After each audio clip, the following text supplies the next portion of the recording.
माधुरी जेव्हा वंतारामध्ये आली तेव्हा इथे सेटल होण्यासाठी आपण तिला पुरेसा वेळ आणि जागा दिली। त्याच्यानंतर आपण तिची वैद्यकीय तपासणी केली आणि त्या वैद्यकीय तपासणीमध्ये जे आपल्याला प्रॉब्लेम दिसले त्याच्यासाठी तिला आपण आता लॉंग टर्म एक ॲक्शन प्लॅन तिच्यासाठी बनवलेला आहे।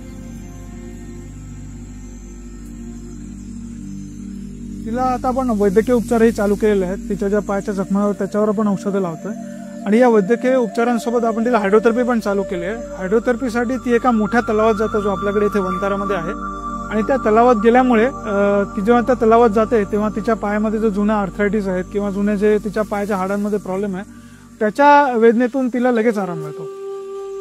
आम्ही माधुरीच्या विशिष्ट पोषण गरजा लक्षात ठेवून एक तिच्यासाठी वैयक्तिक पोषण आहार योजना तयार केली आहे जे की तिचं आरोग्य सुधारण्यास मदत करेल।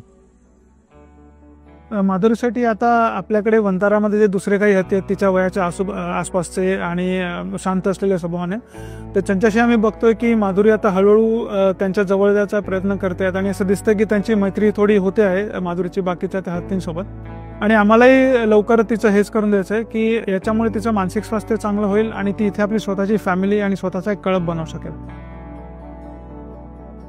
जे माधुरीवर प्रेम करतात तिच्याबद्दल चिंता व्यक्त करतात तुमच्या या प्रेमाचा आम्ही आदर करतो। तुमच्याच या प्रेमामुळे ती आता इथपर्यंत पोहोचलेली आहे आणि इथे वंतारामध्ये डेडिकेटेड टीम आहे तिच्यासोबत तिची काळजी घ्यायला